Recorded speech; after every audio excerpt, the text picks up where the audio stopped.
오늘 말씀의 제목을 얼짱각도라 했습니다. 영어 제목으로는 나르시시즘, 자아도취다라고 할 수 있겠죠. 어떤 외국인 노동자가 대통령 경호실장에게 사랑을 받았습니다. 특별히 믿고 아끼는 사람이었어요. 그런데 어느 날 이 외국인 노동자가 대통령 경호실장의 부인을 겁탈하러 들어갔다가 그 일이 수포로 돌아가고 감옥에 갇히게 되었습니다. 그런데 사실은 와이프가, 대통령 경호실장의 부인이 이 외국인 노동자를 유혹했고 그것을 거부했다가 오히려 누명을 쓰고 감옥에 갇히게 된 것이었죠. 꼼짝없이 2년 동안 감옥살이를 했습니다. 억울한 누명을 가지고 2년 동안이나 고생을 했습니다만 그의 누명은 결국 벗겨지지 않고 억울한 목살이를 했습니다. 우리는 항상 사실과 알려진 것 사이에서 사실 확인도 못한 채 살아가는 인생입니다. 여러분, 진실이 무엇인지 우리는 다 알지 못하는 삶을 살아갑니다. 탈북자들이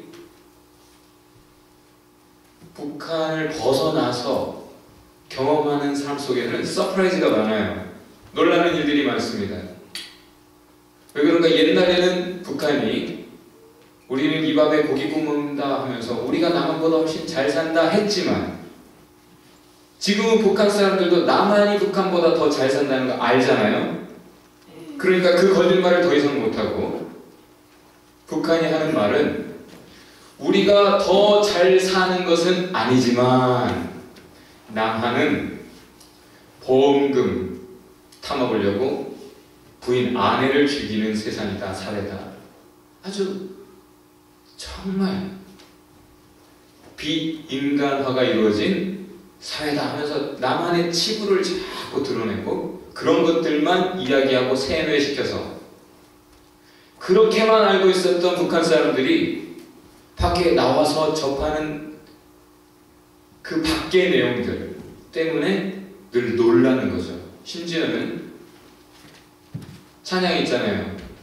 아름다운 마음들이 모여서 주의 은혜 나누며 뭐 이렇게 하나 미움 다툼 시기 질투 버리고 우리 모두 사랑해. 그런 노래를 들으면서도 놀라는 거예요. 아니 남조선 사람들도 그런 고상한 가치관을 가지고 있는가? 이런 노래도 부르는가? 이런 것에 마저 놀라는 것이죠.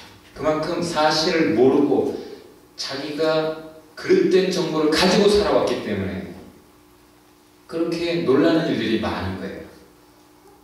오늘 말씀에 등장하는 주인공들은 바리새인들고 또 세리들에 관한 이야기입니다.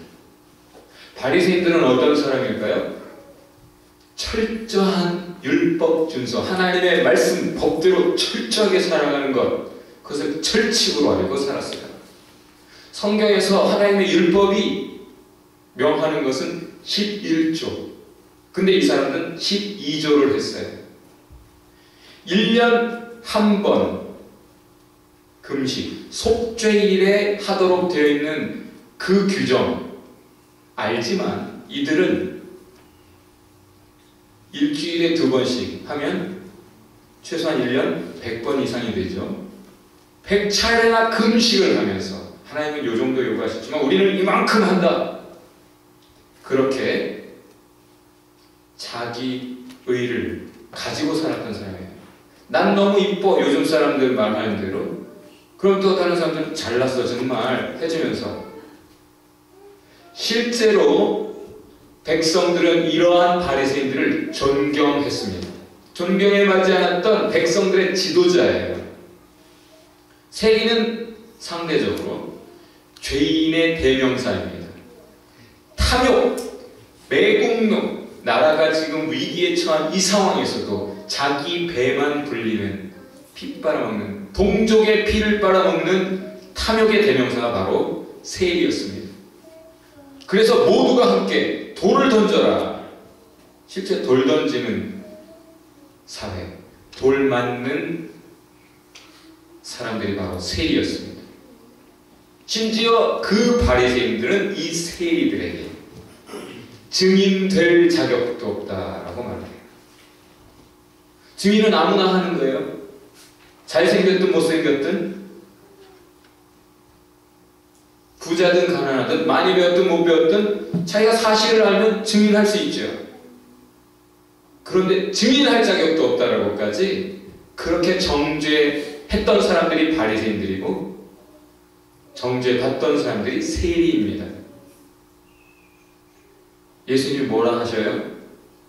세리가 이 바리새인보다 더 의롭다고 하나님께 인정받았다. 이거는 서프라이즈, 반전입니다. unfair, 그럴 리가요. 하나님이 어찌 그렇게 말씀하실 수 있단 말입니까? 모두가 알고 있던 사실, 모두가 기대하던 결과는 다른 말씀을 예수님이 하고 계시는 거예요. 여러분 어떻게 질문해야겠습니까? Why? 왜 그렇단 말입니까? 왜 어떻게 그럴 수 있단 말입니까? 얘기하는 거죠. 사실 구약 성경에도 이미 이런 반전이, 서프라이즈가 있습니다. 여러분 잘 아는 다윗과 골리앗 모르는 사람 없잖아요. 그 다윗이 잘했던 사람이 아니에요. 사실 그가 간음을 했습니다. 아무도 모르게 남의 아내와 간통을 했어요. 그리고 애가 생기니까 그걸 감추려고 애를 썼는데 안 되니까 그 남편을 죽여버렸어요. 간음하고 살인을 했습니다. 그 사실을 아는 사람들은, 율법을 알고 하나님을 아는, 공의의 하나님을 아는 사람들은 뭘 기대하겠어요? 다윗 끝났다. 다윗 끝났다. 하나님 앞에서 이제 왕의 자격도 없고 끝났다라고 생각을 했어요. 다윗 끝났습니까? 그런 무서운 죄를 저질렀음에도 불구하고 하나님이 그 다윗에게 대해 내 마음에 꼭 드는 사람이다. 내가 늘 찾던 사람이다. 내가 이 사람을 통해 내 뜻을 다 이루리라. 그렇게 말씀하시고 실제 그 다윗을 통해 예수님, 메시아, 구원 역사도 다 이루어졌어요. 다윗의 혈통을 들어. 어찌 그럴 수 있습니까? Why? 왜 그럴까요? 죄를 지었지만 다윗은 회개했어. 자기의 죄를 솔직하게 인정하고 고백했고 회개했어요. 돌이켰습니다. 맞아요. 저는 죽어 마땅한 죄인이에요. 왕이니까 사실 그런 짓 마음대로 하던 세상이에요. 그러나 다윗은 하나님을 알기 때문에 하나님 앞에서 자기가 고꾸라져서 회개했습니다. 여러분 여기서 우리가 질문해야 될 것은, 그렇다면 하나님의 의, God's righteousness, 하나님의 의롭다 하실 때 그 의의 기준이 무엇인가 입니다. 여러분 의가 무엇입니까? 의가 무엇이에요? 그것은 다 같이 봅시다. 하나님과의 관계 정상화. 누가 저에 대해서 막 못된 실수를 했다고 해봐요. 그러면 그 사람하고 나하고 관계가 그 일로 인해서 아주 안 좋아졌잖아요. 그런데 나중에 그 사람이 자기가 잘못했다는 것을 깨달았을 때, 그리고 최 목사가 그렇게 나쁜 사람이 아니다라는 것을 알게 되었고 다시 친해지고 싶을 때 그 사람이 제일 먼저 하는 게 뭐겠습니까? 찾아와서 미안하다, 내가 실수했다, 잘못했다, 용서해달라, 그거겠죠. 그런데 그것 없이 와가지고 아무 일도 없어